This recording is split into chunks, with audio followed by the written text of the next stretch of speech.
नमस्कार, मैं हूं आपके साथ मैत्रेयी और आप देख रहे हैं हमारा खास शो राग बिहारी।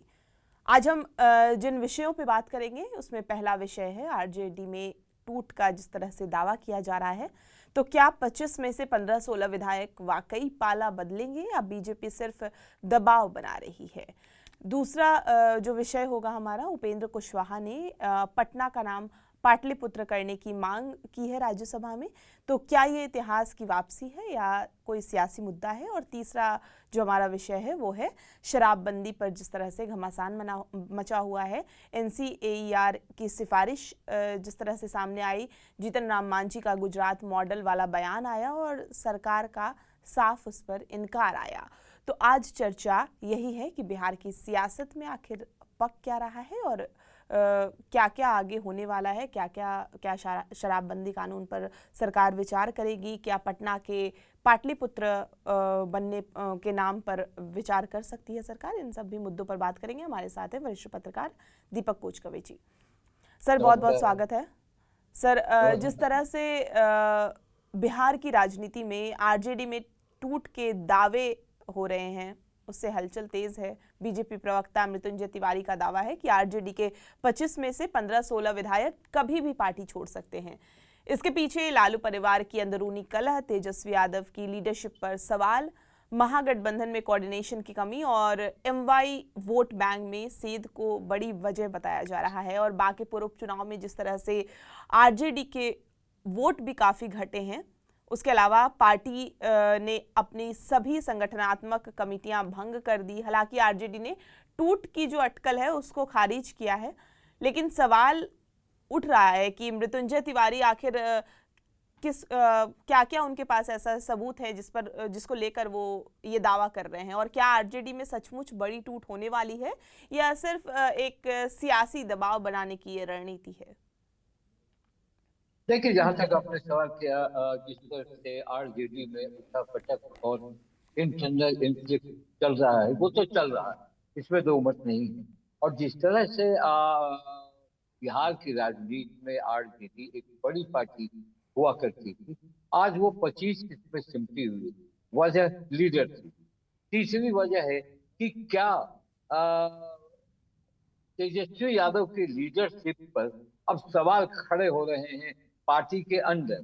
तो ये जो सवाल खड़ा हुआ, देखिए इसकी वजह ये है, लालू परिवार इंटरनली बहुत टूट चुका। और आपस में लालू परिवार के बारे में कहा जाता था कि लालू परिवार की एकता एक मिसाल है। चाहे लालू पूरे परिवार को बांध कर रखते हैं और जस्ट उसका उल्टा होता दिख रहा है। आपने देखा उसकी चर्चा, अब क्या करूं कि तेज प्रताप कहाँ गए, रोहिणी आचार्य क्या कर रही हैं। मगर ये सवाल जो आया है कि 15 से 16 विधायक टूटेंगे और आरजेडी की हालत खराब हो जाएगी, गाहे बगाहे विपक्ष पक्ष के सत्ताधारी दल के लोग ये भी कहते थे कि दो ठो गया तो आपकी प्रतिपक्ष की नेता वाली कुर्सी भी चली जाएगी। सवाल यहाँ क्यों उठा?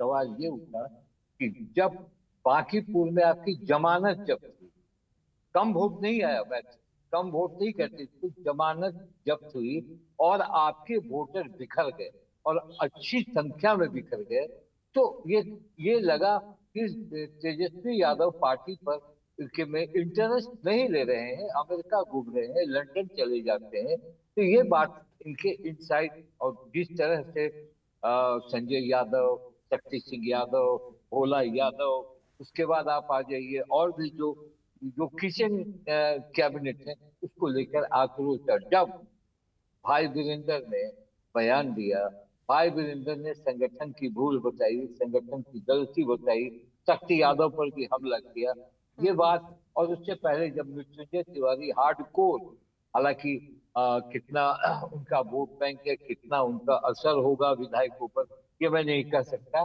मगर जब वो बीजेपी में गए, सम्राट चौधरी उनका यूज करना जरूरी समझा और उन्होंने ये बयान दिया कि भाई 15 से 20 विधायक टूट सकते हैं। मगर जिस तरह से आजकल की पॉलिटिक्स की परंपरा हो गई, आपने देखा बंगाल में क्या हुआ, ममता बनर्जी के विधायक कैसे टूटे और विधायक वो बन गए विधायक दल के नेता, विधायक दल के नेता सॉरी, प्रतिपक्ष के नेता वो ममता बनर्जी के हाथ में नहीं। तो जिस तरह की राजनीति चल रही है इसमें कुछ भी संभव है, ऐसे इसको हम इनकार नहीं कर सकते, खारिज नहीं कर सकते, समय का इंतजार कर सकते हैं। मगर आपको देखिएगा एक और बयान आया, कांग्रेस ने कह डाला कि जेडीयू भी टूट जाएगी। तो ये जो बयानबाजी है, बयानबाजी सतह पर कब आती है। मगर हाँ ये जरूर है कि अब तेजस्वी यादव को बिहार में अगर पार्टी का उन्होंने सब भंग कर दिया, जिला प्रखंड और पंचायत जितने भी सबको बंद कर दिया। चर्चा ये भी है कि मंगनीलाल मंडल की जगह जो प्रदेश अध्यक्ष है उनकी जगह पर भी कोई नया नेता उभर कर आएगा। और इन दिनों में देख रहा हूँ कि 4-5 दिनों में तेजस्वी यादव कभी डीजी से मिल रहे हैं, कभी आप देख रहे हैं कि हम कह रहे हैं कि क्राइम बढ़ गया, कभी ये सारी बातों को लेकर मुझे लगता है कि कहीं न कहीं सत्य में। और दूसरी बात, लालू प्रसाद यादव फाउंडर हैं, उनकी ये पार्टी, लालू प्रसाद यादव चुप, लालू प्रसाद यादव कुछ भी नहीं बोल रहे हैं इन परिस्थितियों को देखते हुए। तो कहीं ना कहीं मुझे लगता है कि एनडीए इसका फायदा उठाना चाहेगी और विपक्ष को यहाँ कमजोर कर देना चाहेगी। अब देखना है कि तेजस्वी यादव और उनकी जो टीम है, अगर तेजस्वी यादव अपनी भूल को रेक्टिफाई करते हैं तो हो सकता है। मगर जिस तरह प्रशांत किशोर ने धूम मचाया है, वो दिखता है कि उनके अंदर तेजस्वी का जो लीडरशिप है उससे ऊपर आकर एक विपक्ष की भूमिका पे आना चाहते हैं। कभी आपने देखा पाटलिपुत्र के नौजवानों को कहा कि 10,000 नौकरी देंगे, अब देंगे कि नहीं देंगे, 2 करोड़ की नौकरी भी नहीं मिली। 10 लाख तेजस्वी यादव ने कहा था, वो भी नहीं मिली। अब 10,000 पर प्रशांत किशोर। मगर हाँ जिस तरह प्रशांत किशोर का अभी पिच है, जिस तरह पिच पर वो बैटिंग कर रहे हैं, और मुझे लगता है कि तेजस्वी को अगर समय नहीं जाएंगे तो पार्टी में जरूर विधायक जा सकते हैं अपने। इसमें कोई दो मतलब नहीं, मैं ये दावे के साथ नहीं कर सकता। हर एक विधायक अपनी सुरक्षा चाहता है, हर एक विधायक चाहता है कि 5 साल में अपने क्षेत्रों का विकास हम कैसे करेंगे, तब तक सत्ता हमें साथ नहीं देगी। तो ये हल्ला मैं बार बार कहता हूँ, आग लगती है तभी धुआं उठता है। कहीं ना कहीं आग तो लगी है और इस बात की चर्चा पॉलिटिकल गलियारे में बहुत तेजी से चल रही है। ऐसा नहीं है कि एक मृत्युंजय तिवारी ने कह दिया कि 25 है, उनकी संख्या 25 है, उसमें से 15-16 उन्हें कब छोड़कर चले जाएंगे, ये कोई नहीं कर सकता। और बिहार देश की राजनीति में एक नई तरीके की राजनीति आई है कि पार्टी के सिंबल पर जीत कर फिर किसी दूसरे के साथ चले जाना, ये अब आम बात हो गई है कि 2-4 वर्षों 5 वर्षों से आप लोगों ने देखा और हमने भी देखा। इसीलिए देखना है कि आगे क्या होता है। 15 अगस्त का झंडा पहली बार पर ये करेंगे, ध्वजारोहण करेंगे, सम्राट चौधरी क्या बोलते हैं, उसके बाद क्या निर्णय होता है 15 अगस्त के बाद, ये सारी चीजों पर नजर है हमारी।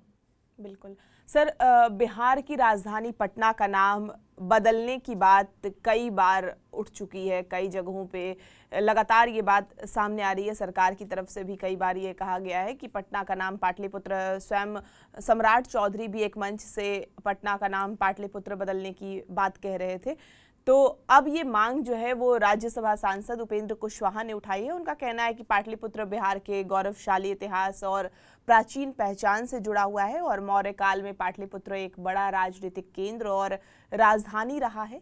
उपेंद्र कुशवाहा ने मुंबई और कोलकाता जैसे शहरों का उदाहरण देते हुए नाम बदलने की मांग की। उन्होंने केरल के नाम बदलने की सराहना भी की है। हालांकि सिर्फ घोषणा से नाम तो नहीं बदलता, पटना का नाम बदलने के लिए पहले राज्य सरकार प्रस्ताव तैयार करेगी जिसमें नाम बदलने की वजह और नया नाम बताया जाएगा। इसके बाद जो है वो प्रस्ताव जो है वो गृह मंत्रालय को भेजा जाएगा। फिर गृह मंत्रालय की अनापत्ति के बाद राज्य सरकार गजट अधिसूचना जारी कर सकती है और नाम बदलने में करीब 300 से 1,000 करोड़ रुपए तक का खर्च का अनुमान है। तो क्या पटना को फिर से पाटलिपुत्र नाम देना इतिहास की वापसी होगी या सिर्फ सियासी मांग चल रही है? ये देखिए ये बहुत बड़ी बात नहीं है।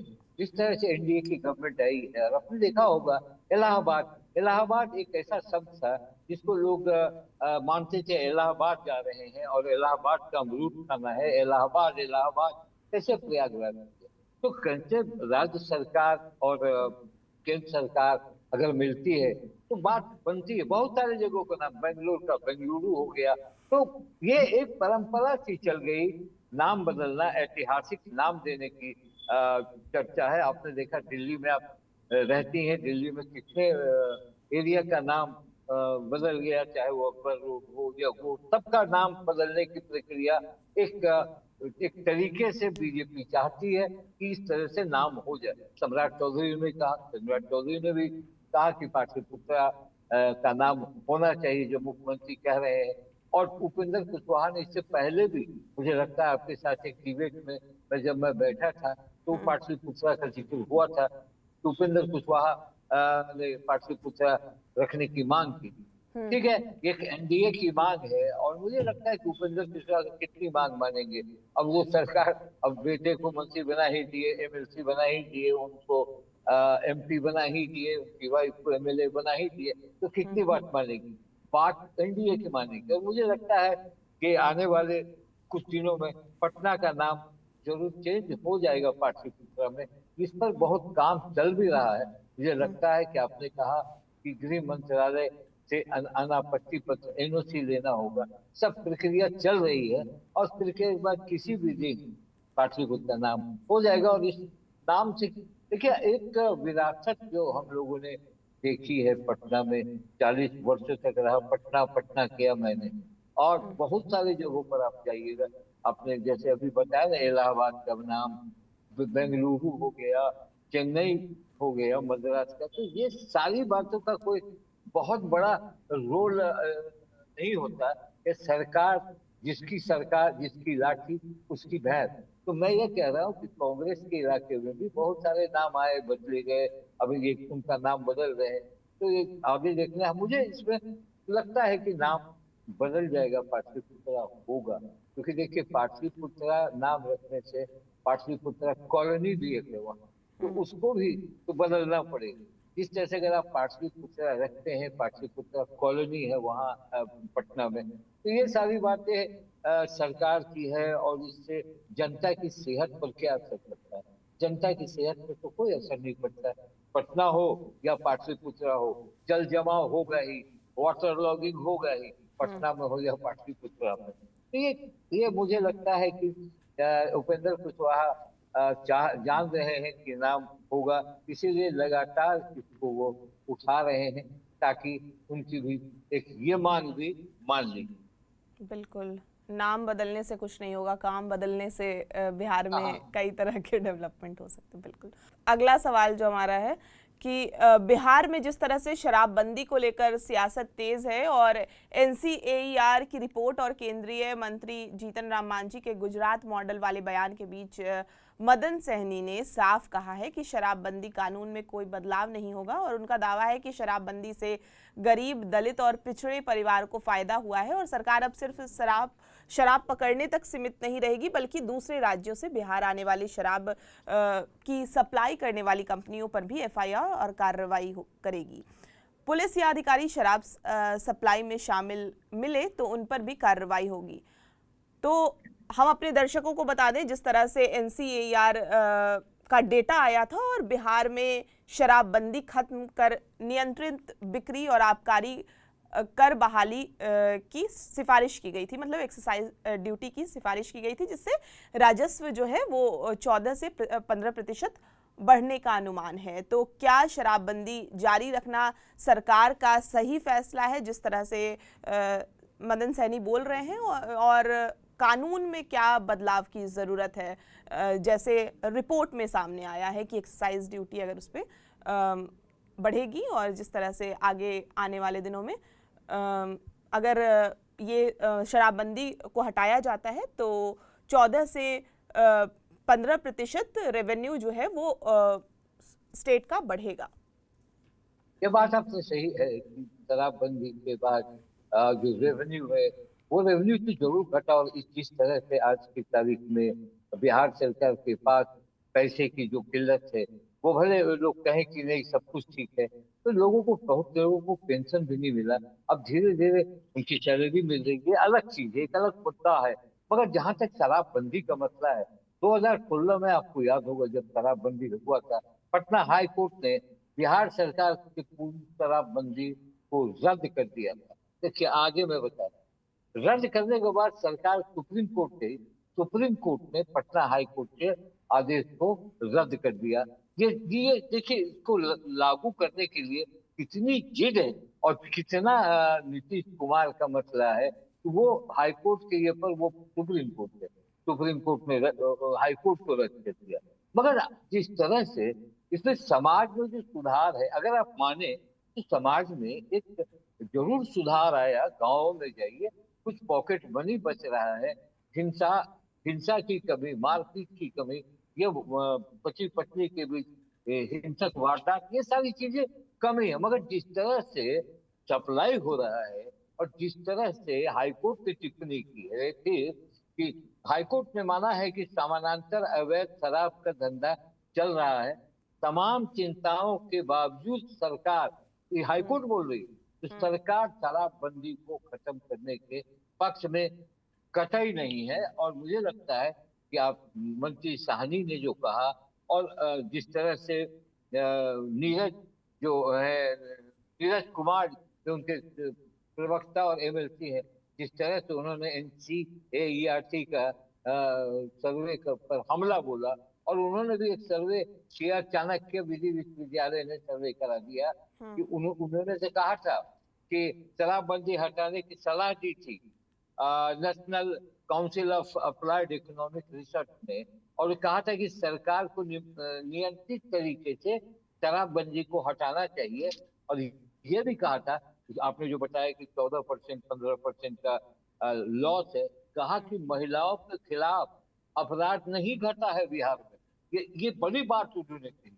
मगर हम्म। उसके बाद जब चाणक्य राष्ट्रीय विधि विश्वविद्यालय ने 10 लाख सैंपल पर जब किया, उसमें दिखा दिया कि 99% महिला और 92% पुरुष चाहते हैं कि शराबबंदी हो। तो जिस तरह से ये एक तरह से समझिए कि जनता दल यूनाइटेड का बहुत बड़ा अभियान था, जिसको उन्होंने लागू किया था, जिसको तो फायदा भी मिला। और अभी भी सवाल यहाँ ये उठ रहा है कि जिस तरह से आपके राज्य का पैसा दूसरे राज्यों में जा रहा है, हम्म। आपको आपको वो फायदा नहीं हो रहा है, आपके पैसे का फायदा माफियाओं को हो रहा है, दूसरे राज्यों के सरकार को हो रहा है। इस पर चिंतन करना चाहिए। मैं ये नहीं कहता कि शराबबंदी हटा देना चाहिए, एक चिंतन का विषय है। और जिस तरह से आपको शाम होते होते बहुत सारे शराबी मिल जाते हैं, आपने देखा अधिकारी पकड़े जाते हैं शराब पीते हुए। मगर सवाल ये उठता है कि 1 लाख से ऊपर गरीब महिलाएं, गरीब लोग जो जेल में बंद है, हम्म। और हाईकोर्ट भी कहता है कि हम पर ओवरलोड है, तो कम से कम उस पर सरकार का एक निर्णय आना चाहिए। जो जेल में 1 लाख लोग बंद है, एक पैक पीने पर, 2 पैक पीने पर, चाहे शराब की बोतल पकड़ लेने पर, तो कहीं ना कहीं वो हाईकोर्ट के लिए एक बड़ा सरदर्द है। मुझे लगता है कि सरकार उस पर कोई निर्णय ले सकती है। हम्म। और मुझे लगता है कि 15 अगस्त के बाद, या 15 अगस्त को सम्राट चौधरी क्या बोलते हैं, मगर जहां तक शराबबंदी है, शराबबंदी का स्वागत करना ही चाहिए। मगर जिस तरह से धड़ल्ले से शराब बिक रहा है, आपको तो पैसा नहीं आ रहा है ना। अगर आपको पैसा आता, 70,000 करोड़ सालाना शराब का रेवेन्यू होता था। तो ये सारी चीजों को देखने की बात है। रिसर्च और नीरज जिस तरह से बोल रहे थे, नीरज कुमार, कि हम्म। केस करेंगे शराब कंपनियों पर, लीगल नोटिस भेजेंगे, इससे नहीं लगता कि एडमेंट है कि नहीं शराब बंदी नहीं हटेगी। कल सम्राट चौधरी और नीतीश कुमार के बीच बंद कमरे में 1 घंटे बात हुई, जब दिल्ली से नीतीश कुमार लौटे तब। देखिए ये भी एक हवा में बात चल रही है, क्या होता है ये नहीं कह सकता। मगर हाँ, जिस तरह से राजस्व है, राजस्व को लेकर सरकार सख्त है, और अभी राजस्व वसूली को लेकर सख्त है। राजस्व वसूली में ये भी है कि अगर 1 रुपया भी बकाया है किसी का सरकार का, वो जेल जाएंगे। और जिस तरह से हम ही लोग हैं, अब जैसे नगर निगम है, उसके फोन आ रहा है कि पैसा जमा कीजिए, जल्दी से टैक्स जमा कीजिए, तो कहीं ना कहीं आर्थिक परेशानी तो जरूर है बिहार बिल्कुल। बहुत शुक्रिया सर हमसे बातचीत करने के लिए। में। आपको ये पूरी बातचीत कैसी लगी और इस चर्चा पर आपकी क्या राय है, हमें कमेंट करके ज़रूर बताएं और बिहार की तमाम खबरों के लिए आप हमारे साथ बने रहें और देखते रहें TV9 बिहार झारखंड।